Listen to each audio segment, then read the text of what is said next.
For more on travel to cities around the world and what they're doing to attract Chinese tourists, I'm joined by Elliot Ferguson, President and CEO of Destination DC. And welcome to the show. First of all, I am surprised that at least here in Washington, D.C., 200,000 Chinese visitors a year? Yes. And that is the #1 foreign visitors? Foreign international market for Washington, D.C. Just recently become #1, taking over from the U.K. So we're really excited about those numbers. Well, that's definitely something to brag about. When they come to Washington, D.C., what has the city done? Because I imagine L.A., San Fran, you heard me, Lee, Seattle, all the cities in the U.S. are doing something to make their city more attractive to foreign tourists, specifically to Chinese. So what's D.C. doing? Absolutely. The good thing for Washington, D.C. is that there's a lot of interest in coming to the nation's capital. As the West Coast traditionally does very well with international, especially Chinese tourism, we are now beginning to see a lot more Chinese visitation to Washington, D.C. Air China just started new flights directly from Beijing to Washington, and of course United has continued flights. We continue to beef up our efforts locally in terms of talking to a lot of the folks in the travel industry as to how to really work with the Chinese visitor when they're coming to Washington, D.C. So everyone talks about when they're coming, and we like the fact they come and visit whichever city you're living in because it boosts the economy, right? Because they spend money. Absolutely. How much do they really spend?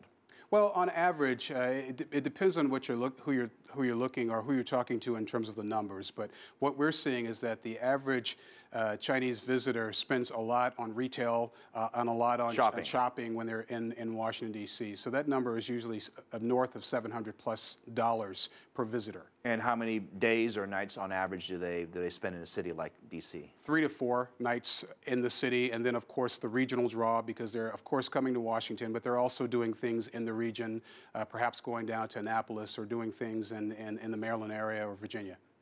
And in terms of Chinese New Year, I mean, I know down the street here they have a Chinese New Year celebration. A lot of Chinatowns have it across the country, but people forget it's a year-round thing, right? There's a year-round thing that all these companies try to do. Do they have marketing brochures in Chinese? How do they go to China and say, hey, come to my city?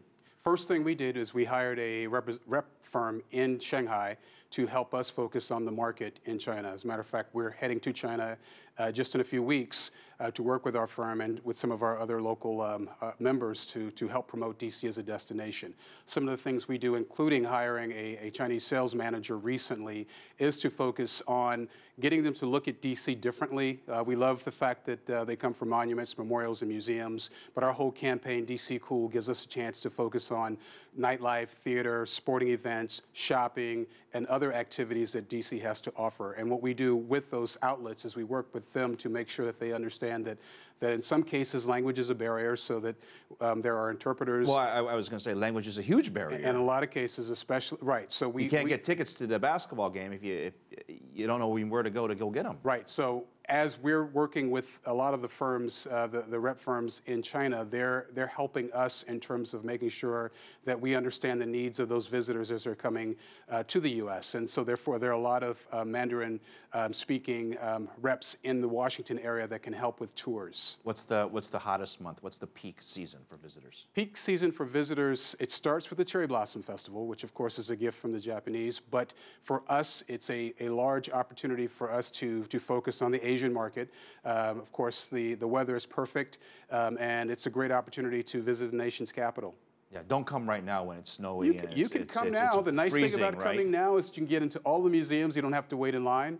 But clearly, for us, the spring is a big season. July and August is also extremely popular, especially for visitors, because when Congress is not in session, there's a lot of opportunities, great deals with hotels in the area.